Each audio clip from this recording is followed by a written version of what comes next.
Hey everybody, this is Perch. I have the weirdest problem. I have so many videos. So when I drive, when I go and take care of something, generally I'm recording about 3 videos, maybe 4 videos during this trip. Um, and they're sitting here on my phone. And then what will happen is I'll get home and I'll do some processing. It doesn't take that long. I have templates and everything, so it's pretty easy to take the video, put it, or take the audio, put it into the video. A lot of people do editing. I have a number of friends who have videos, old friends and new friends, and they talk about, well, I need to go edit the video, and I don't say anything because the secret is I don't edit anything. Just like which you could probably tell right from the quality of the video. Anyway, I go. In fact, in generally, I mean, I even have that embarrassing incident what a while back where I just got into a coughing fit and then stopped. I forgot to edit that. I don't. I just throw the audio track into a thing, but it's got a template to change the title, and we're good. It's going. That is changing. There is at about 15 days. Not that anything's happening. Well, next month in April, there will be a bunch of new branding. So the brand new, all different channel branding. That's exciting. It's marketing. I've got to start taking this stuff so seriously. I noticed in the intro, or Joe pointed out, the intro of the channel, like I'm talking about, here's a bunch of things that are going on in the channel. And like that was like my subscriber count was half of what it is now. So it looks ridiculous. So I'll get all that stuff updated. Anyway, but the embarrassing part is on my phone here where I've got all these audio tracks. I was counting them up yesterday, and there's now about 70 on there, just sitting there. And I know like a good 20 of these are going to get thrown out because they'll have aged to the point, which is sad. There's one in there from like a month ago that I haven't moved over and just cut the video. Takes all of like 5 minutes. Just can't seem to do it. But there's one in there like, what's the next event for X-Men? A dinner party? And it's like I'm riffing on this old joke I told, and of course, now that is the next event that the X-Men are doing, so the video is kind of stupid. Now, yeah, sad trombone noise. Anyway, what is this about? Well, there's a bunch of big things I'm working on. There's a bunch of good topics in here. I've recently been generously given a bunch of really awesome ideas about people, like really good, thought-provoking killer ideas around conventions, what they've done to comics, kind of the different culture and personality styles of comic companies.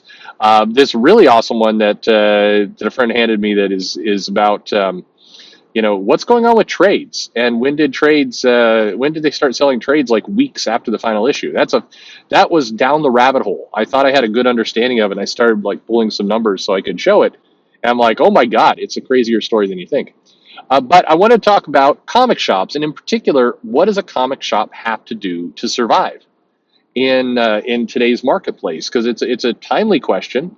It's one that apparently took me 3 minutes to get to in this video. But once upon a time, when I first started running a comic shop, when I first opened a comic shop, it was easy. I've got to tell you, and which was good because I was young, I didn't know what I was doing, and it was it was the start of the '90s. And it was easy to sell comics at the start of the '90s. I had several really good years. And because I was young, I wasn't doing stupid kind of overexpansion type things. I was being more cautious. And I think that helped me as well. A lot of shops that went under were taking their profits that maybe they hadn't really received in the years before. And they were like spending like drunken sailors. I didn't know enough to know I should be spending like a drunken sailor. I was like, God damn, I'm upgrading from super cuts to more expensive cuts. That was like my big splurge. That'd be an awesome barber, by the way. More expensive cuts. I think I would like that. I would love for more shops to just have like honest branding. There's a YouTube channel. There's a bunch of funny ones that my daughters watch that it's like honest branding. It's like, here's some soap. Here's some soap that smells like flowers as the brand. I keep getting off track. What does a comic shop need to do to survive? Well, here is the ugly truth. They need to minimize their dependency on new comics as much as humanly possible. And saying that is like punching myself right in the balls. It sucks to hear that. And that's advice number one. And advice number two is also bad. Minimize your dependency on selling old comics as well. That one, again, is like a second shot to the balls. And there's definitely a bunch of people I know who will disagree with that. But the reality is this: there's been a bit of a bubble, certainly for older comics. Certainly, they're good investments. Nothing against any of that. But what is happening is that the new market, when you have a customer base, you've got a group of people that are in spending things, and then you have new people coming into that customer pool all the time. That's good. That's what you want. The problem is if something detours those new customers for coming in, and right now there are several. One, there isn't the same sense of magic in collecting that there used to be. Second, your people are aging out. Third, you have this belief, at least, that streaming platforms and all you can eat platforms that are, yes, digital, but those are going to take a lot of the necessity out. I'm noticing this interesting phenomenon of new people coming into comics do not understand or digest the value of having kind of the original comics. Now, they do understand value in something else, which we'll get to in a second. But in terms of the original comics, it's they don't have that same emotional tie, that same historical tie. That's that's going to impact things. Now, please, nobody take this to extremes. New comics are going to get sold. Old comics, collectors' comics, are going to get sold. They're not the market. The bottom is not going to drop out of this. But we're talking, what does it take to run a sustainable business over time? It takes growth, and just being able to service the same people, it's going to be tough. Now, by the way, I mentioned earlier, I'll say I'd talk about in a minute, new people coming into comics do not have the same action and drive to go buy the old comics that the audience 10, 15 years ago did. When you came into comics, there was this desire to go get the back issues. That was part of the quest of getting into comics. Today, that quest of go get the back issues is lessened by quite a bit. Doesn't mean it's gone, but it means the new people do not have that same drive, that same urge. But what is ticking up is this idea of commissions, of personalized artwork, or frankly, of something else, which is original art. That, I think, the price is not only going to hold, but likely go up. I think that feels very, very likely is going to happen. So, still good news. But what does a comic shop need to do to survive? They need to find things to sell that aren't comics, bluntly. They need to sell experiential runs. They need to sell packaged solutions so people can come in and get kind of a package of comics. They need to sell games. They need to sell, memorabilia. They need to sell other things. I'm not. You're not going to get me to vomit out the words Funko here, but you are. It's going to require more diversified business. And I've said this before, but this was a question that came up. What does a comic shop need to do to survive? Reduce your dependency on any one thing. I've used this number 20%. Don't let any one thing in your comic shop be more than 20% of your revenue ongoing. Month to month, you're going to have fluctuation. You're going to have things change. But generally, you want less than 20% dependency on anything. And that means, if you follow it to its conclusion, new comics and old comics together would make up 40%, less than half. So more than half of your money has to come from somewhere else. I think the tactics around how you're going to get out, how you're going to sell comics and get people enthused about things are going to be really, really important. But, that's just going to become critical.